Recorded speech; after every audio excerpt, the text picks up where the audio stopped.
Gibraltar's football mad. Somewhere over 10% of the population is involved in football one way or another, whether it's playing as an affiliated member of a club, a supporters club, whether it's an administrator, perhaps a doctor or a medic, or even as a player, like we said.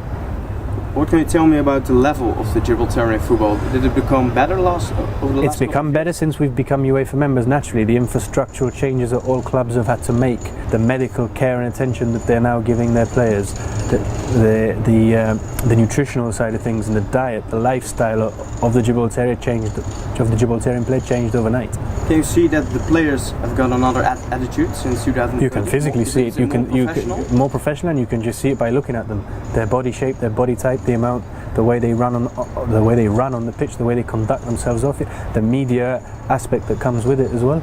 Our realistic goal is to get our first point and to get our first victory and to progress as far as possible on the on the pitch. It would be extremely unrealistic of anyone in our federation to set a physical sporting target for our players in the next 5 years.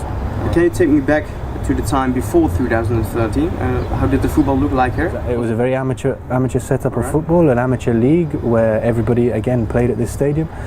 If you win the league, there was no prize money. You didn't get to qualify for Europe. The national team wouldn't play against any other international team. So the national team would play maybe once a year against regional teams from Spain or lower league teams from the UK who would come out as part of their pre-season tour. So at this time of the year, and that's really about it.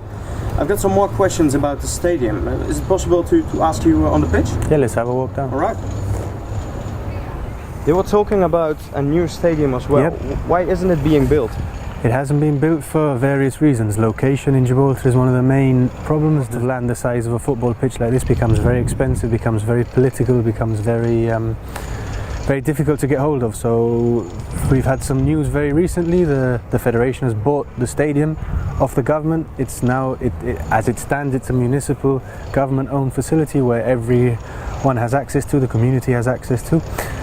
So now we've bought it, we've taken over it. We take ownership of the stadium at the end of the year, so after the summer and towards the end of autumn. And then it will be renovated. We'll take over, and then it'll get renovated. There'll be a new pitch laid, and then there'll be a phased build of the stadium stand by stand to make it up to UEFA specifications for international football. So from next year on, yep, the international matches won't be played in Portugal? No, they'll be played here once we take ownership of the stadium towards the end of this year. Have you already got an idea how the new stadium would look like? No, it's very conceptual at the moment because we're very, very early on in the planning phases of it. It's still, we like I said, we don't take ownership of the stadium till the latter part of this year. So it's all been done as we speak at the moment. Architectural designs, conceptual plans, working closely with UEFA and FIFA to ensure the infrastructure that's required is incorporated into the plan and that the pitch is up to specifications. All right. What do you hope? What will Gibraltarian football look like over 10 years? Well, hopefully by coming home we'll be able to create an identity, a brand, a supporters club, a fan club that comes and watches us every year, and to be able to allow the fans to come here to watch their national team play at home. And in 10 years' time, who knows? The sky's the limit. What will be your biggest dream? Is it playing England at Wembley, for example? I think that's 99% of global footballers' biggest dream ever, to walk out at Wembley playing football. For me personally, the biggest dream would be to ensure that Gibraltar keeps progressing as a football federation, as a national football team, and to be able to have played some part in telling our story to the world and showing the world what football in Gibraltar really is all about.